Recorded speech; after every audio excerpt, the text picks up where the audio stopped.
আর একটি বড় কাজ এখন এই বর্তমান সরকার করতে সক্ষম হচ্ছে, সেটা হলো দেশকে একটা গৃহযুদ্ধ বাঁধিয়ে দেওয়া।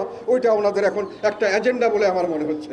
কারণ সামনের দিকে গৃহযুদ্ধ হবে, তারপরে দুর্ভিক্ষ তো আছেই, দেশের মানুষ সব মরবে, দেশের মানুষ অশান্তিতে থাকবে। এমন একটা অশান্তির পরিবেশ দেশে সৃষ্টি করা হয়েছে, বাংলাদেশে কোনো মানুষের মধ্যে শান্তি নাই, সকলে অশান্তিতে দিন করছে।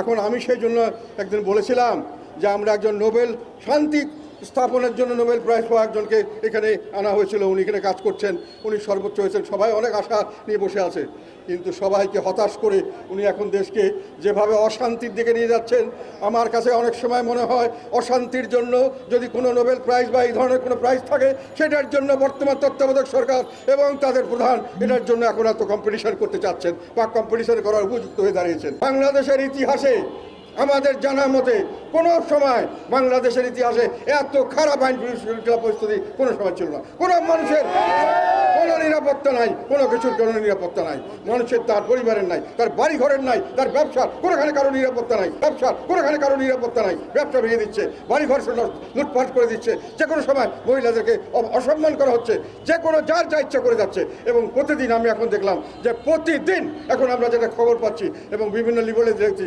ইতিহাসে সর্বোচ্চ প্রতি মাসে খুন হচ্ছে, বিভিন্ন জায়গায় খুন হচ্ছে, খুন গুম না কেনারা বন্ধ করছে।